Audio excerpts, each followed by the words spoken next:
I think it's important to understand, like, depending on where you are at as a listener, if you're working in a career you love, or you make a lot of money doing it, you've got a specialty, it probably doesn't make sense to leave and go start another business unless that's your passion, unless you're like, I really want to create another job or another hobby where I'm going to spend my time going out and doing all this work and putting these together, because it does take time to get it to that point where it's a business that you can step back from. And I found that most of the people who do flip houses, they don't really step back from them. There's a handful of them out there, but most of the time it's a pretty active business.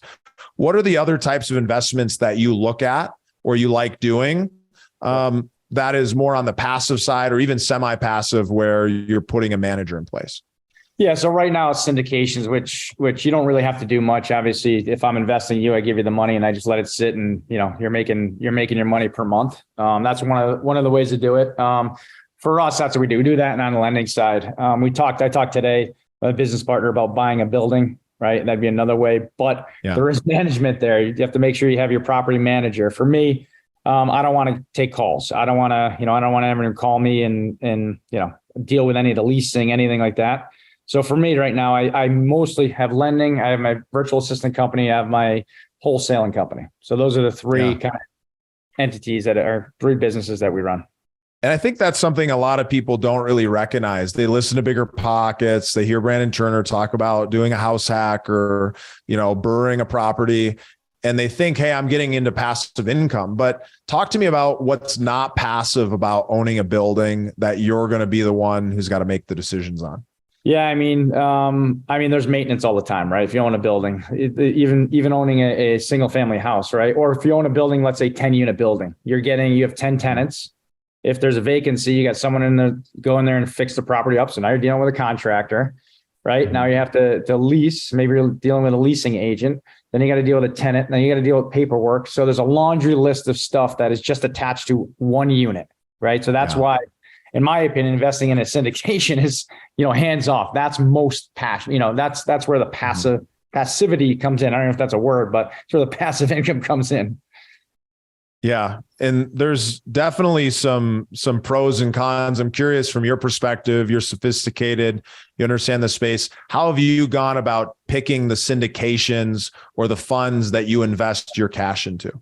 Yeah, it's important. You have to vet the operator, because not every operator, obviously, that not every operator is the same. So please do due diligence that way, because, I've heard of operators going under and people's money going away. So you got to pick individuals like yourself. Obviously, you're out there all the time. You have podcasts, you have a coaching program, so we as investors have to vet, the individuals that are running that syndication and make sure that the operator that's operating it are reputable.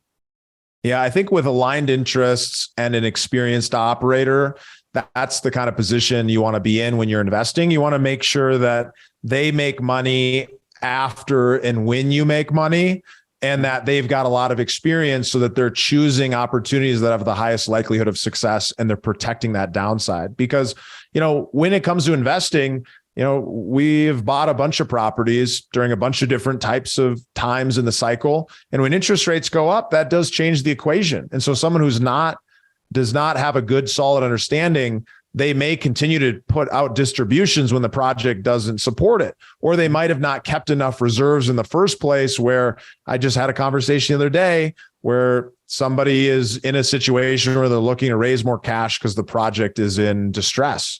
And so that's an opportunity that we see in the market today. We're being very patient about it. We're finding great opportunities from a seller financing and a loan assumption position. But when we can actually go in and clean up somebody else's mess, there's going to be a lot of money to be made for investors. There's a lot of messes out there. So if you have the opportunity to do that, like you guys are obviously seasoned in doing that, there's some serious opportunities, like you said, especially in seller financing these days. So you've kind of gotten to that point of financial independence. You've got this vision of continuous growth. And there's a lot of good with that. What do you think are some of the bad things about having that mindset of I'm never going to make it? It's never enough. Sometimes we're our own worst enemies, right? We set goals and reach them. We don't celebrate them. I think one of the things that I got to do better is, take a step back and, whenever you have that small win, celebrate it with yourself, celebrate it with your team. I think that's really important. Some of us are are too hard on ourselves sometimes. But, I think that's when you take a step back and celebrating those small wins, and then, patting yourself on the back or patting your team on the back, and then keep going. I think that's one of the things that we all have to do. I mean, bro, I'm with you. It's like you make millions of dollars, you have all this success, and you're still kind of looking at everything that you could have done better. And that's the reason you got into that position, but it also is like preventing us from having happiness. And I know I experience it as well. And I think it's important for the listeners to recognize that sometimes the thing that actually drives us and motivates us is also the thing that prevents us from enjoying it. And so we have to find a way to balance that.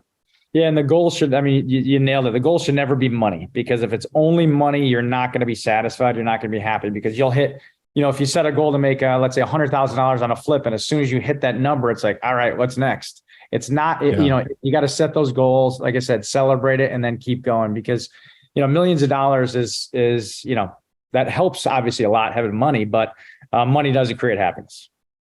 Yeah. And I think that's what's really important. So I'd love to talk to you a little bit about this. And it's this idea that when you've got a clear vision of what's important to your life, then money is a tool in order to help you get that, to be able to provide for others, to be able to provide for the community, for yourself, things like that. Talk to me about the vision that you're building towards. What are the things that are important in your life? How do you want to be spending that time as you continue to progress in building these businesses and doing investments?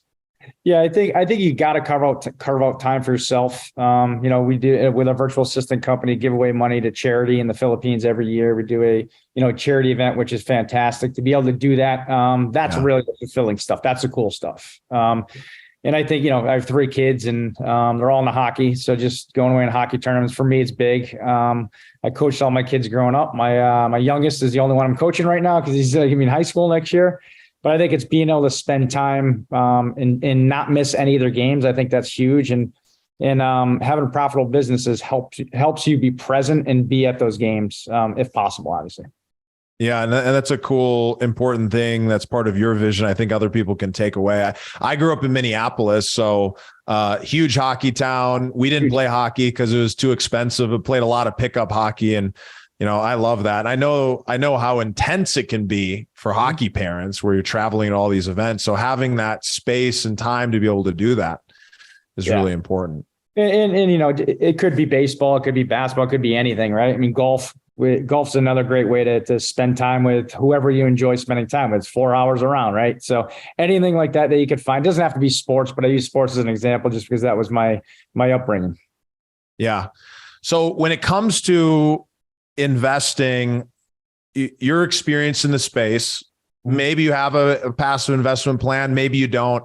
How do you go about thinking about how much money you're going to invest each year into these different opportunities that are separate from your business? And so you're essentially investing back into that business over and over again. You've got the lending example. How do you think about how much should somebody be pulling out, but how much are you kind of planning every year from a percentage standpoint to then redeploy towards kind of some of those passive income goals? Well, I think it's kind of like what we talked about at the beginning. Let's say, my number is $20,000 a month. Your number is $50,000 a month. Someone else is $100,000 a month. What does that take in reference to your passive income? How do you get there? So let's say you're making, let's say you flip property, you made $50,000 this month. Take 20% and put that into a vehicle to where then you can look to invest.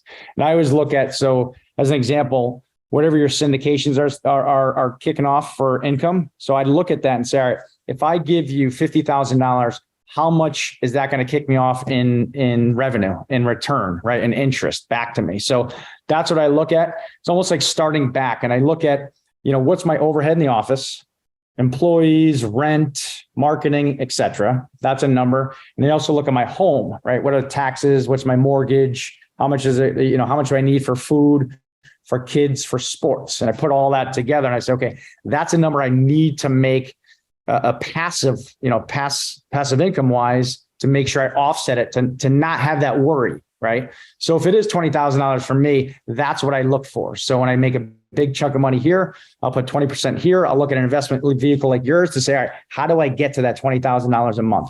that's the way I look at it, and that's the way I do it. I know there's a lot of different formulas out there on how people look at it, but that's the way I look at it. Well, I like that because we call that backing into freedom. It's like once you set your target, you've named your number, you picked your passive income number, you've got a good understanding of your balance sheet, how much you're spending every month. If you got an understanding of how much investable assets you have to work with, then you understand how much are you earning per year. And then you back in, well, how much can I afford, or how much do I need to save that will allow me to start being on that path towards getting to that number? Yeah. And I think everyone has a different number, right? And that's the beauty of, that's the beauty of it because, for me, I don't really spend, it's kind of funny. I don't spend that much money, right? I have nice things, I invest in different things, but I don't really spend that much money. So I look at my overhead. I'm like, all right, I have assets over there. Of course, you have your home stuff. I spend the majority of my money on my kids and business and travel. So it's pretty interesting how, other people go out and buy lavish things, which is fantastic, but, it's different for everybody.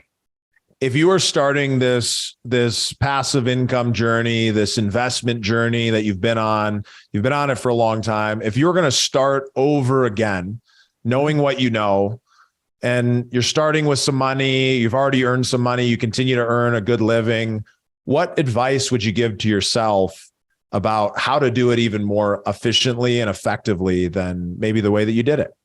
I would actually start buying immediately. We always say, hey, I'm going to wait for this. I'm going to wait for this. Oh, next year, next month. Start buying today. And if you set a goal to buy, think about this. I started back in 2004. If I bought one property a month, which is very simple, right? Think about that. One property a month to keep, I would have, I don't know the numbers or the math, maybe 20 years times, 20 times 12. What's that? That's a lot of houses, right? Before you'd have majority of them be paid off. You'd have a ton of equity in them because obviously the prices have gone up. And I'd have a lot of passive income. So that's what I would do. If I go back to myself, I'd say start buying and buy one property every single month. Before you know it, it's like the compound effect. Great book. Book Compound Effect is, that's passive income, right? Starts compounding each other.